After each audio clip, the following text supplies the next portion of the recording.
unite, unite. Lay down the music. It's time for us to get serious. This is a no political gimmick zone that we're establishing around Golden Grove New Extension tonight. No gimmicks here tonight. We are running out ALP and UBP out of Golden Grove New Extension tonight. All who believe that in this consistency that you have got good representation from ALP and UBP, you need to leave. Because this is a no political gimmick zone. Now some people, they like to pull a file. Or some people like to call for documents. But for true labor, we have the dossier. It's French. Yeah, the dossier. I'm going to pull the dossier out tonight. Where is the dossier? Oh, it's right here. This is the dossier. We have a little house cleaning to do. Yes, in true labor. Yes. UBP win, you lose. ALP win, you lose. Fillmore Benjamin win, you lose. Tico the Snake win, you lose. They're a bunch of losers. And you deserve better than that.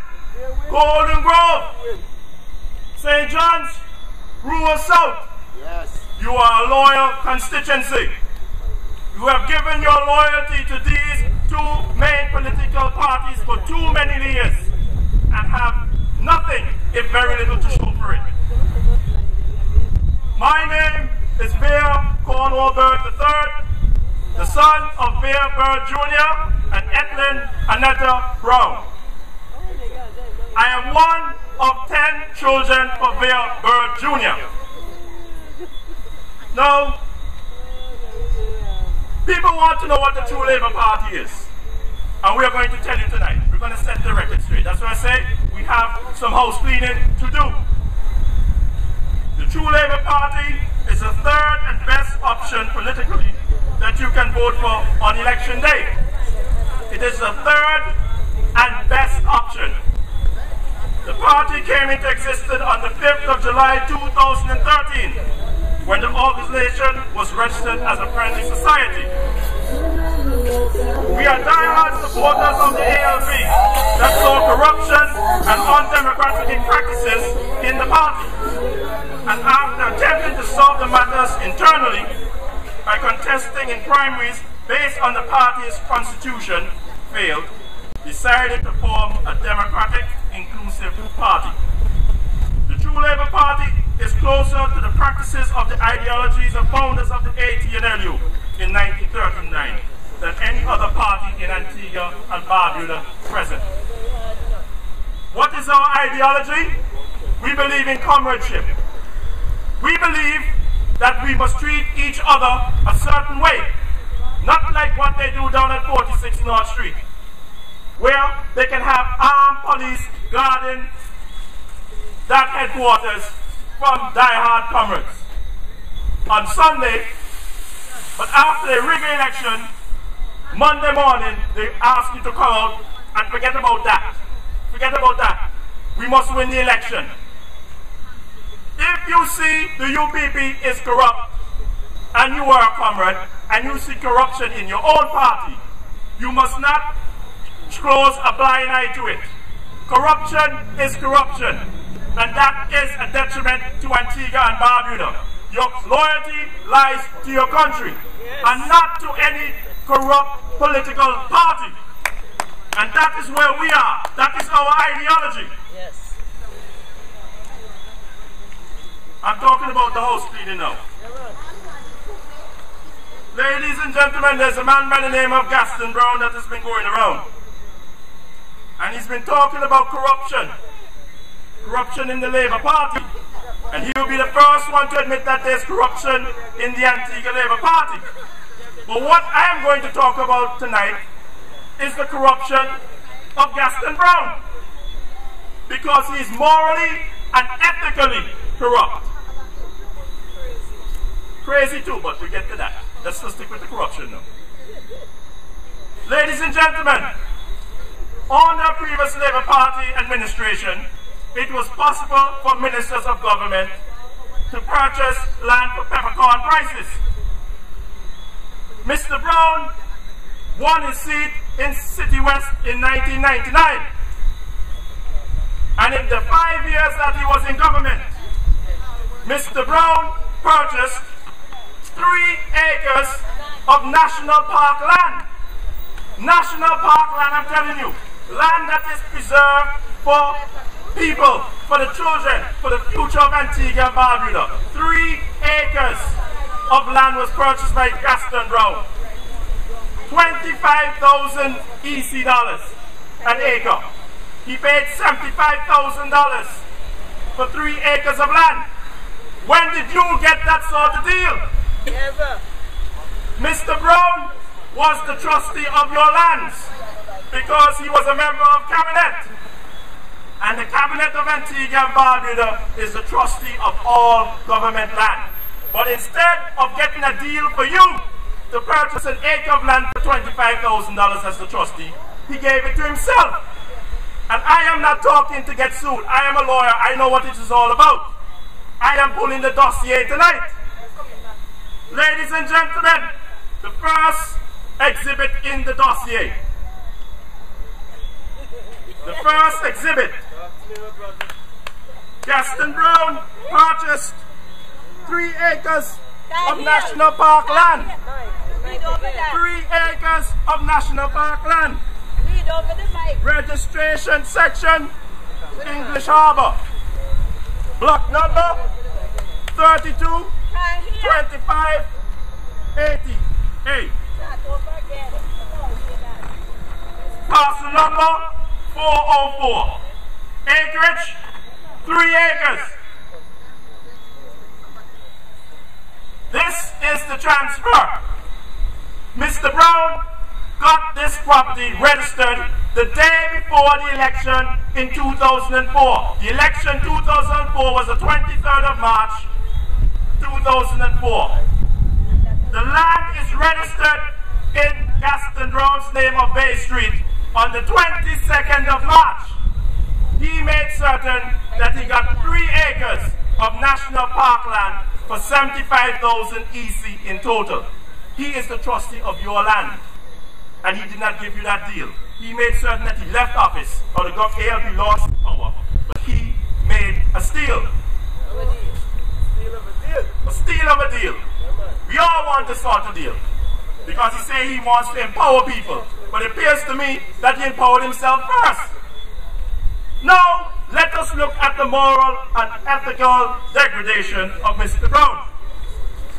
I am holding a document for you here tonight. This is a transfer of land. The land was transferred on the 23rd of August 2012. I don't know if you remember, 2012 was when Gaston Brown imposed a code of ethics on the Antigua Labour Party. He said that all candidates must conform to a code of ethics for good governance. But in the same year that he imposed a code of ethics on the people in the ALP, Mr. Gaston Brown sold half an acre of the 3 acres. Remember I told you he purchased 3 acres for $75,000. He went and sold half an acre for $470,448. That is almost $500,000 that he sold half an acre for. So he has 2.5 acres remaining. That is moral corruption. That is ethical corruption. But this is a man that has created and is enforcing a code of ethics in the Antigua Labour Party. Ladies and gentlemen, we move on, because what we have here is the registration number, registration section. What he has done since, he has put in 1.13 acres of land, 1.13 acres of land. He's taken out a loan from ACB Bank for $300,000. So that is $470,000 and $300,000 on land that was for you. Ladies and gentlemen, when you hear the Labour Party talk about the UBB is corrupt, when will they ever be talking about this, the moral and ethical corruption of the leader of the AVLP? Because he has imposed a code of ethics, and this was done after the code of ethics was imposed.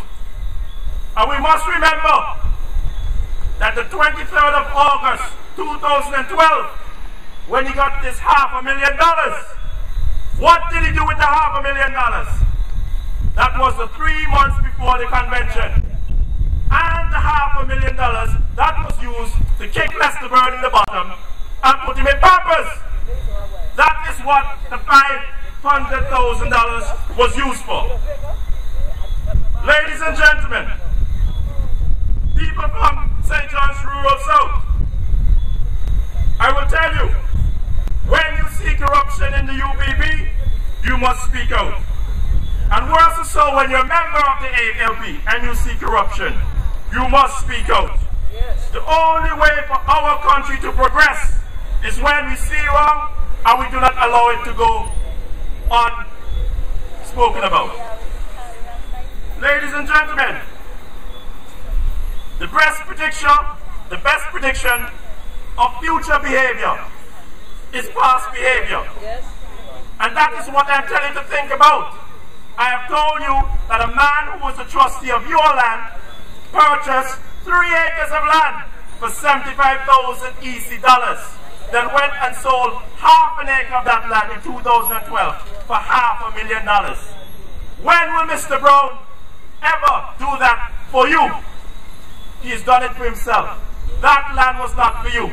When Mr. Brown talks about corruption, he should start with himself. Look in the mirror and tell us about this moral and ethical corruption. Ladies and gentlemen, we are here as the Antigua-Barbuda, the true Labour Party, because we're willing to stand up for Antigua and Barbuda.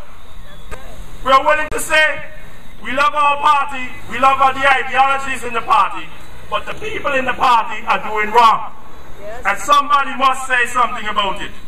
Not because we wear the same color or we go down to 46 North Street will we just show a blind eye.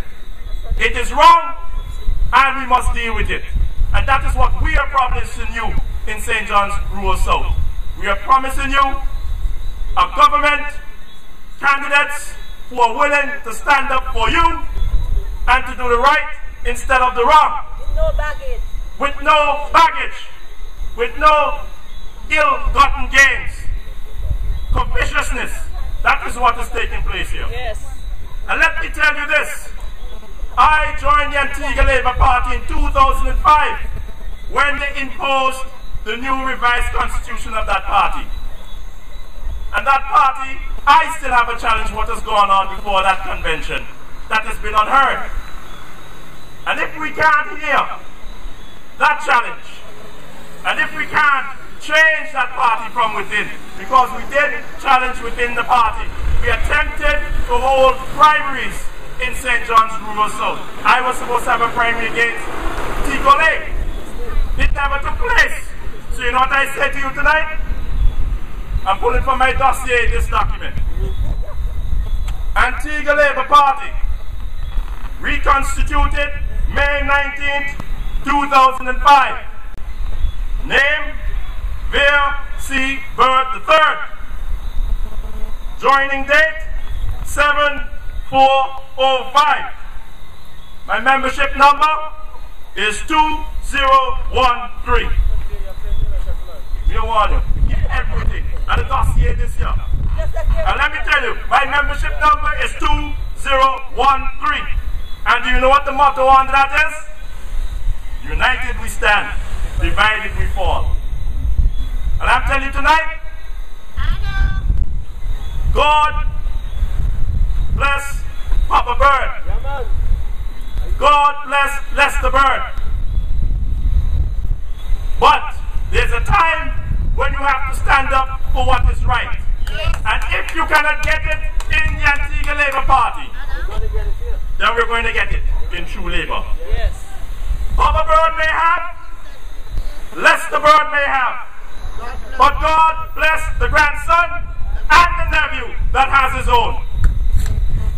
This is the end of my dealings with the Antigua Barbuda corrupt Labour Party and that bitter nonsense. That is what we call house cleaning. Let us move on. If anybody calls me about a merger, or I'm going to merge with them, they better think again. Yes. You all like that? Yes. Yes. There's more to come. Yeah, man. Talk to me, brother. Now, for some reason, we hear them on Your View in the morning. Max Hurst, the most dangerous man on the planet. That's right. And Sly J, the buffoon. And what you hear them telling you is that there's only one Labour Party. There's only one Labour Party. And a man like Max Hurst, who prides himself on knowing everything. Know-it-all Hurst is what I call him, the most dangerous man on the planet. He forget to tell you that there are countries in the Caribbean that have more than one Labour Party. And let me tell you example what Max Hurst, who should know better, didn't tell you. In Barbados, in 1938, they created the Barbados Labour Party. In 1955, another party was created called the Democratic Labour Party. You hear what I'm telling you? That was in 1955. Two Labour parties have existed in a Caribbean country since 1985. And what is more interesting, which the dangerous Max Hurst isn't telling you, is that in 1985, the Democratic Labour Party was led by Errol Barrow, the first Premier and Prime Minister of Barbados. The second Labour Party beat the first Labour Party in forming a government in that country. Errol Barrow was the leader. What Max Hurst and the buffoon Sly J don't tell you is that he won consecutive terms in Barbados. Eventually, the Democratic Labour Party lost the election. And the Barbados Labour Party took government. So both Labour parties in Barbados have governed the country. And they're still in existence. The Democratic Labour Party, the second Labour Party, is presently the government of Barbados. Ask know-it-all Max Hurst if I am lying, because he prides himself on knowing everything. That is one example. That is almost 60 years ago that the country has had two Labour parties. Ask Max Hurst on Your View come Monday morning. Let us move on, because last year another country 30 miles west of us, St. Kitts, they have the Kittitian and the Vision Labour Party. And last year, they formed the People's Labour Party. And what happened there? The Deputy Prime Minister in St. Kitts left his party and formed with another minister in Denzel Douglas's government, the People's Labour Party. So you tell me now that there's only one Labour Party in Antigua and Barbuda, because we formed this party in July of last year. And we are late to the game, almost 60 years. So what is Max Hurst talking about? That there's only one Labour Party. He must be fooling himself. Ladies and gentlemen, we have to move on. And I want to concentrate now on St. John's Rural South. You are the most loyal constituency out of all of them. For 28 years you stood up with Vere Bird Jr. For 28 years, you sent him to represent you. And in 1980 and 1984, Vere Jr. got more votes than any other politician in Antigua and Barbuda at the time. He was the most loved, the most popular politician. He got more votes from rural South than even Papa Bird in his constituency. How has that loyalty been rewarded? And I came on the microphone, I came on the speakers yesterday to advertise this meeting. And I was asking a question to St. John's Rural South, and Golden Grove, and North Grove, and Creekside, and Grey Hill, and Lower Otters, Radio Range, Top Otters. Name one policy that they have brought to this constituency. Tell me of a project that the Labour Party has brought to this constituency. Where is the project? Name one project that the UPP government has brought to this constituency. No, we can't talk about that Golden Grove playing field because that is an abomination. But I'm asking you, Golden Grove New Extension, name one project that the ALP has brought to this constituency. And I'm not talking about what Vere Jr. did for this constituency out of his own pocket. I am talking about the parties, the main parties. What were their policies for St. John's Rural South? Where are the projects? If you look at St. Mary's North, which is one of the smallest constituencies in Antigua and Barbuda, they have a medical clinic on Browns Avenue. If you go around the corners by Golden Grove, you see a state college. If you go to Rural West, you will see clinics. You will see a playing field, well fenced and has stands. What do you have for your loyalty to these both parties? Tell me what you have received. Nothing. Let me tell you, you're wrong. It is one thing. You see the Creekside Bridge, Big Creek? That was one project that was brought in the 1980s by Vere Jr. to this constituency. And the sad thing, you didn't even get the full bridge. You only got half the bridge. Because half the bridge is in Rural South and the other half is in St. Mary's North. So all your support for the ALP and the UPP, it amounted to half a bridge in your constituency. So you can't even cross the Big Creek with what you have done. Ladies and gentlemen, blind support of any organization is a betrayal of your love for your country. You must hold them accountable when they do good, and for what they have done to this constituency, both ALP and UPP, it is called neglect, marginalization. And you will see Chico Lake coming around, sliding out from under his rock from 5 years ago, and coming to say he's going to buy you a drink at the local rum shop. But we need Chico Lake to account for the last 5 years of his stewardship of this constituency. He makes a constituency allowance between $2,000 to $3,000. And what we're telling you tonight is that when he comes campaigning to you to vote for him again, ask Chico Lake, where did he spend the money? And all he's going to say, and all the itemized bill is going to say, drinks to the boys. Drinks to the boys. 2 for $6. But that's the bill. Roast peanuts. Roast peanuts. Drinks to the boys. That is all he has spent the constituency allowance on. And that is what I call a dismal failure.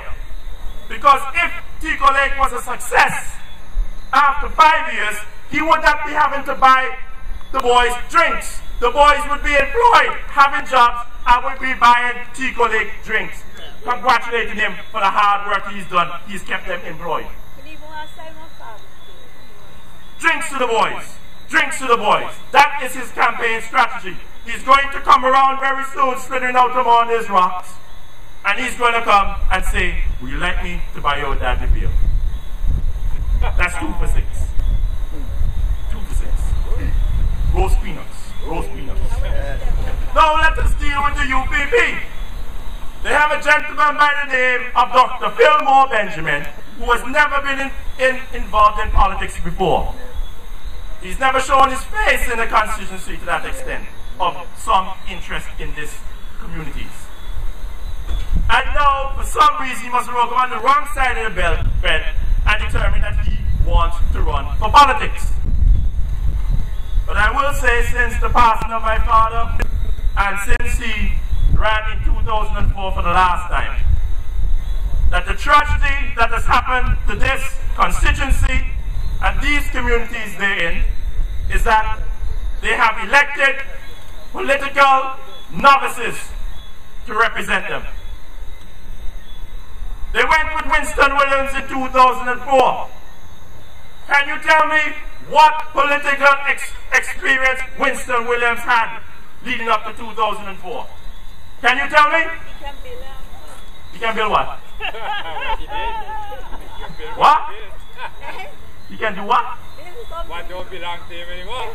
Oh, okay. We're not going there. We're afraid of the lawsuit. As far as I know, he was a messenger for West Trading. They elected him up. He's a local guy from the area. They raised him to the highest heights of politics to be a representative for the people that he went to school with his family. Dismal failure. You have nothing to show. A young man who hasn't even reached 40 years old yet has a legacy of that abomination on Golden Goals playing field. He has nothing to show for the 5 years that he represented you in a positive manner. And he's getting pension. He's never reached 40 yet, so you know how long that will last. Boy, we're in a deep problem. Because we move on to the stake now. And I'm talking about experience. Tico Lake was elected in 2009 to represent the constituency of St. John's Rural South. Can you tell me the political experience of Tico Lake prior to 2009? Absolutely nothing. All I heard about Tico Lake is that he used to play the ping pong. He used to play for Ebonites. I mean, all underneath the ping pong Tico Lake, you can't read the right note in them. And I'm telling you, the tragedy of this constituency is that it has elected young men from this constituency without any political experience. And I'm asking you, St. John's Rural South, to compare me to Tico Lake and to Fillmore Benjamin. I am a lawyer by training, my profession, and I have a degree in government and politics from St. John's University.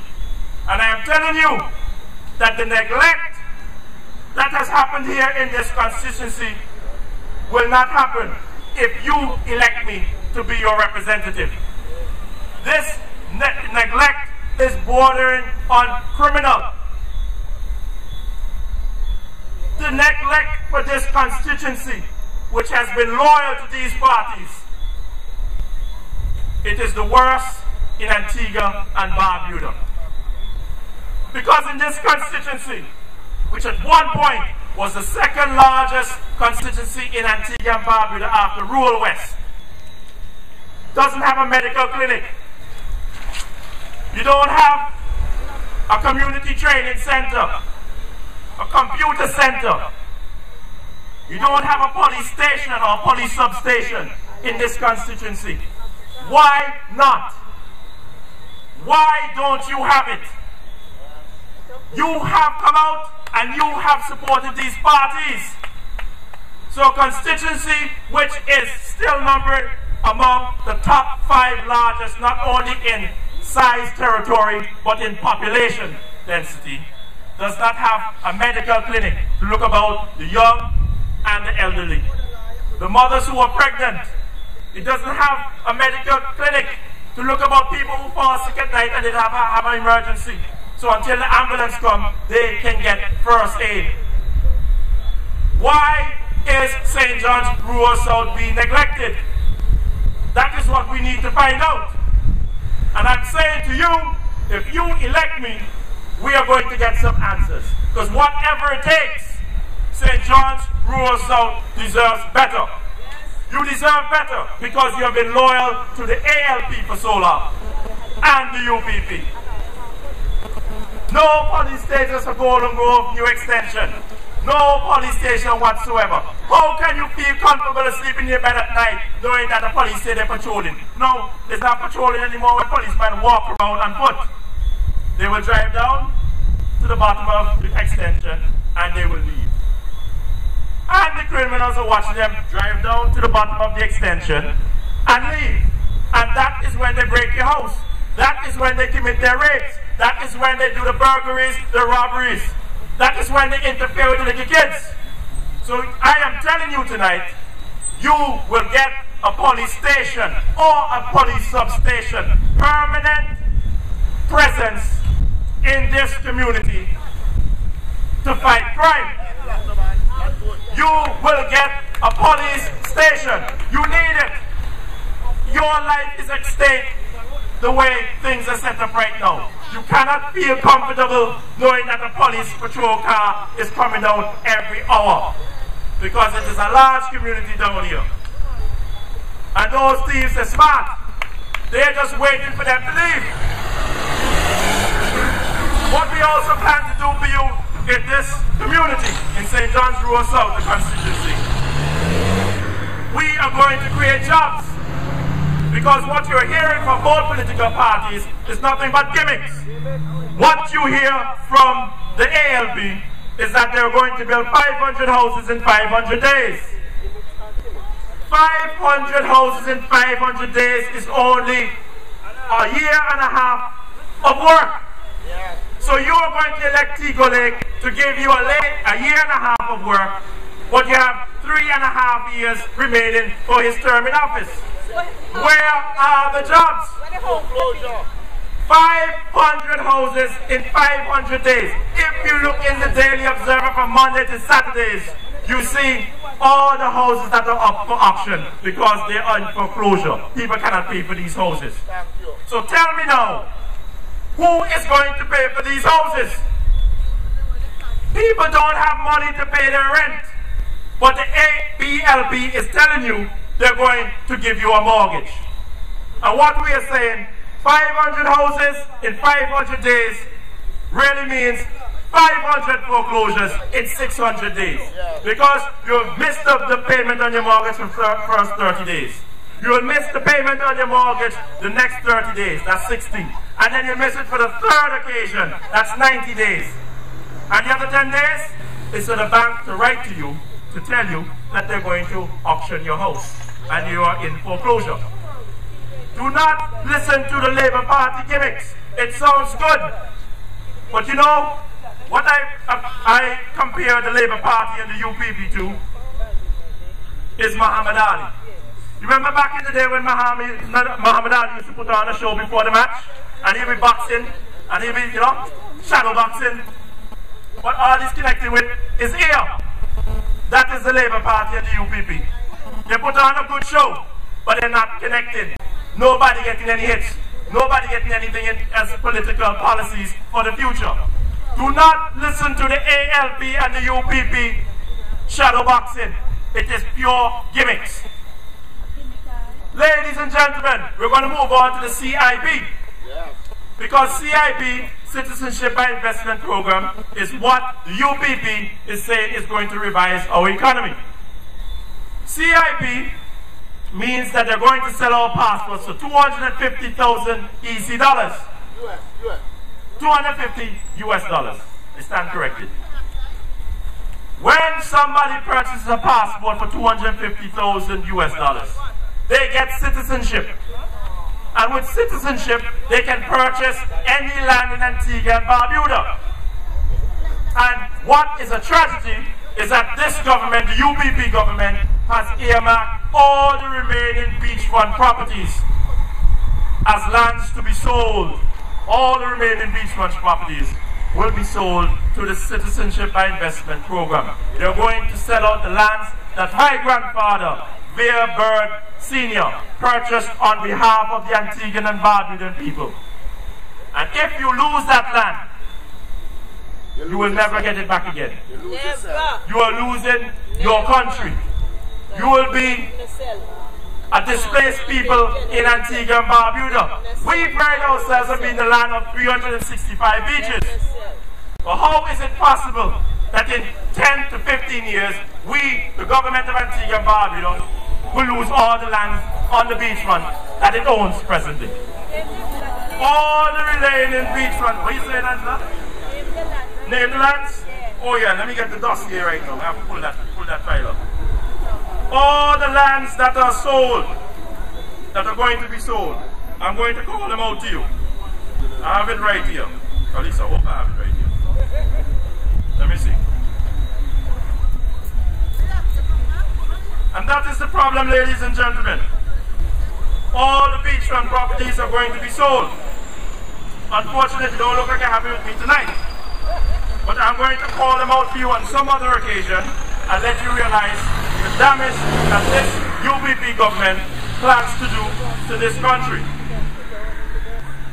Ladies and gentlemen, when they sell that land, what remains of Antigua and Barbuda? We are going to be a displaced people. And that is why True Labour Party says all the remaining beachfront properties in Antigua and Barbuda must be made part of the national parks. And they must put a clause into the National Park Act that Mr. Gaston Brown cannot go and purchase another 3 acres of our land because he's covetous. And let me move on to tell you this. The situation that we are faced with in Antigua and Barbuda today, a month and a half from when elections are constitutionally due, is that we have an energy crisis. We do not have affordable electricity, and we do not have reliable electricity. The Wadadli power plant scandal is costing Antigua and Barbuda $55 million US. And the problem with that is that at every election time, the politicians will come to you and tell you that they're going to bring in investors in this country. But how can you bring in investors to start a business when you have such high utility bills? Because it's not only the homes that need the electricity.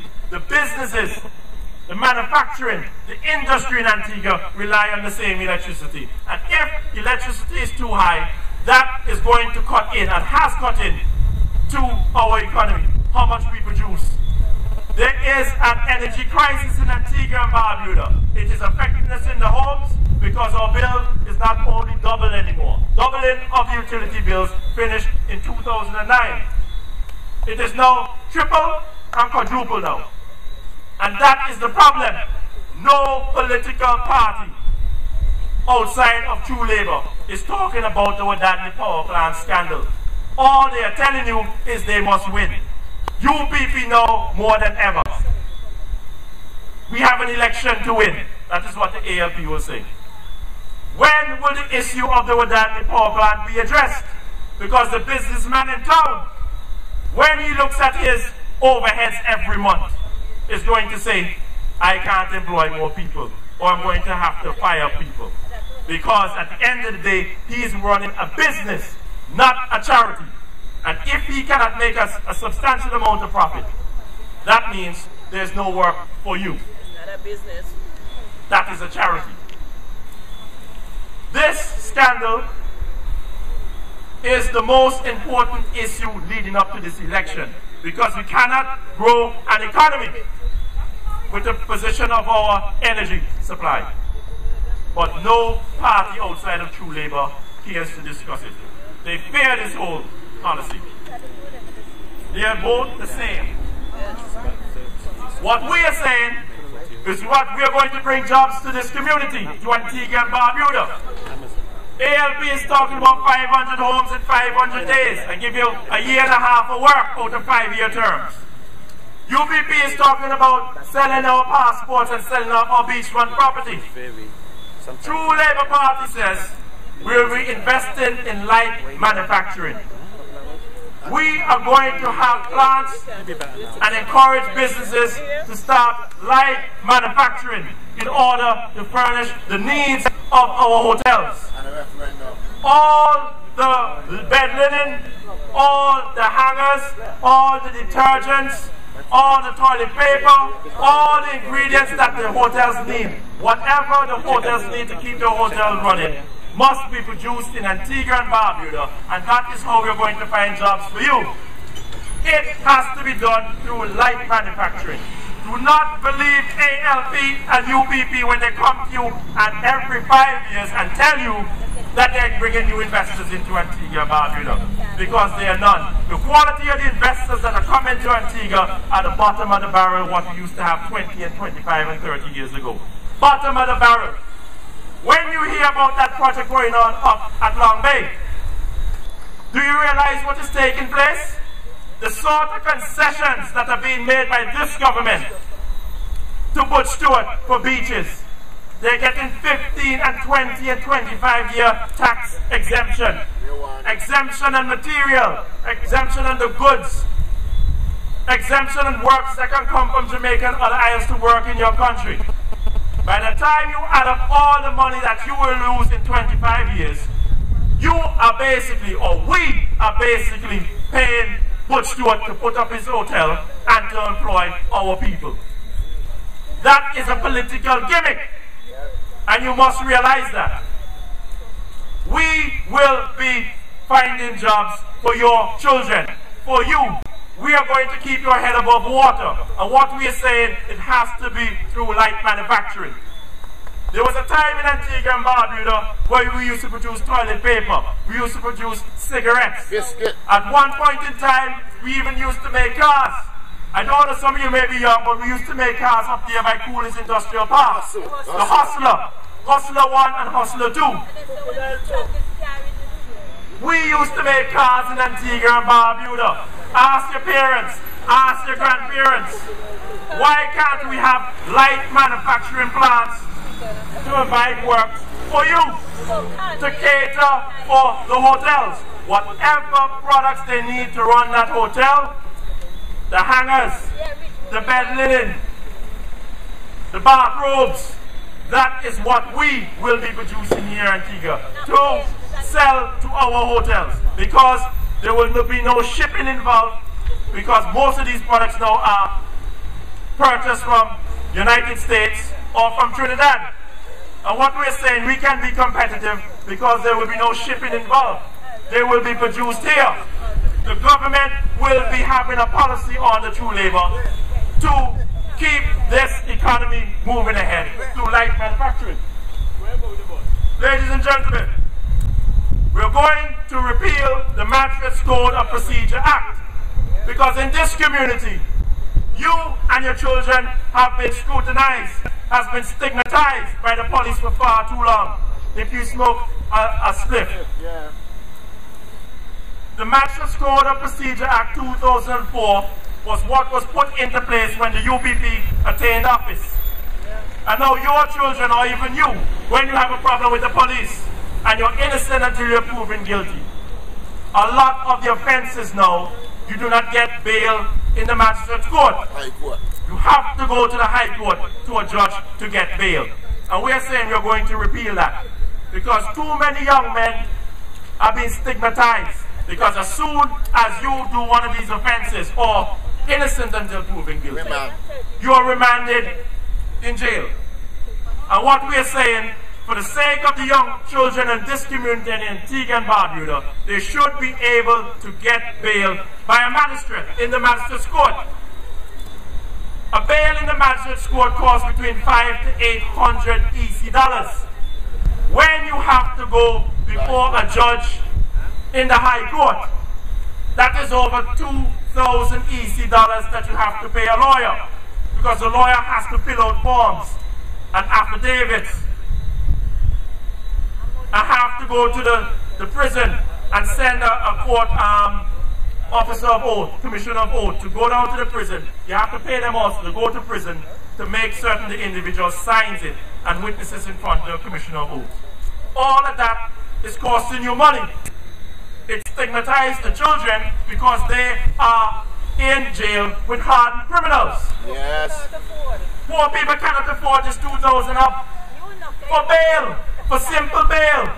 It wasn't like that before 2004. And what we're saying as True Labour Party, your children are concerned for us, and we will be repealing the Magistrates Court of Procedure Act so that bail for most of the offences can go back to the Magistrates Court.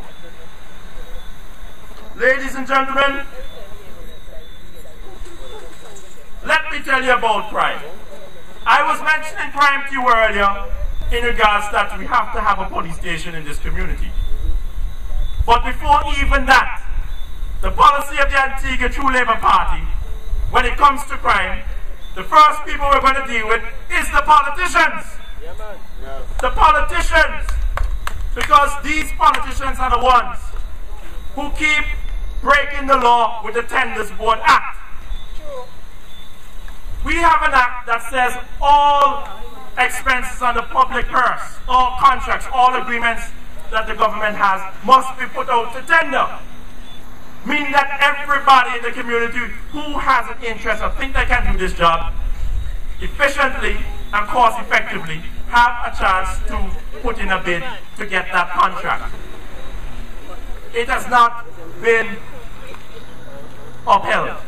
The politicians keep breaching the Tenders Board Act. And there's no liabilities on the politicians. They have funded their cronies hundreds of millions of dollars. They have funded their cronies, and the cronies will give the politicians a kickback. And what we are telling you, True Labour Party, when we have a criminal policy, it is to deal with the politicians first. And what we are saying, the Tenders Board Act will be amended to clearly state that anybody who breaches the Tenders Board Act, it will be a criminal offence. This is not no mean misfeasance in public office and civil lawsuits and suing back for the money. It will be made a criminal offence. And any politician that has or sets up that somebody gets a contract that does not go out for tender will be going to 1735. Yes. They are criminals. Hundreds of millions of your money has been lost this way. That is why this economy is in such a bad state. The Tenders Board Act and the Finance and Administration Act 2006, that was the act which stated that any bills on the public purse must be tendered to Parliament. They must go to the Parliament and they must be voted upon. Do you remember the Wadadley power plant ever going to Parliament? No. It never went to Parliament. Baldwin, Spencer and Lovell just basically signed a contract with the Chinese bank. And we are now indebted to the tune of $55 million US plus interest. What we are saying, the Finance and Administration Act 2006 or the True Labour will be amended, just like the Tenders Board Act. And that any money that is on the public purse, any politician that sign off on any of these loans without it going to Parliament and voted upon is a criminal. Yes. And they will be going to jail. Yes, gonna put down in it. That is a criminal act. It is. And sometimes it is not even criminal. It's just stupidity. Because some of these politicians don't even know better. It's stupidity. Negligence. They don't intend for it to be bad. They actually think it's going to be a good policy. But if we don't know about it, why must we be paying the bill? It is a criminal act on the True Labour, and we will implement the legislation to make certain that your money is in the treasury and not in the hand of government cronies and the politicians getting the kickback. Ladies and gentlemen, it is time for Antigua and Barbuda to have a discussion about the legalization of marijuana. Too many of the children in this community are being locked up, are being beaten, are being harassed by the police for smoking a little ganja. Serious crimes are being committed in Antigua and Barbuda, and you will always see in the courtroom some young fella being beaten up, brutalized for smoking a spliff. What we are saying is that we as a political party cannot just legalize it like that. On attaining office, we cannot do that. That is dependent of the people of Antigua and Barbuda to determine if they want ganja to be legal. And what we say, in the first year of our administration, we will hold a referendum. A referendum a fair referendum in which you will determine whether you want it to be legal or not. I believe that the people of Antigua will speak, and when they speak, it will be in the positive, that they want it to be legal. And what we are saying, the day that that referendum is passed and it is made legal, you can't just go out on the street and have a tray full of ganja and have like a split of them in different sizes and different quantities. What we are proposing, our policy, is that the selling of ganja will be highly regulated. Yes. The growers of the ganja, you can't just say, hey boss, we just had this whole field, come buy some. You have to have a number. The government will issue a number of how many growers there are. You will be paying your taxes, your education levy, your social security, your medical benefits. And they will sell the ganja to the government. The government will also have a list, a regulated list of the people who are licensed to sell the ganja. It's not going to be anybody because it's made legal. You can just go out and just say, hey man, I'm a weed, come, you want to buy it? You have to pay your taxes. And at the end of the day, what we're saying is that we'll have a 5-year legalization of marijuana. And after that, we will go back and we'll determine if there's any harm done to our communities, if there's any detriment to individuals, to our name internationally, to our tourism industry, and we'll determine then if we move forward with it, ganja being legal.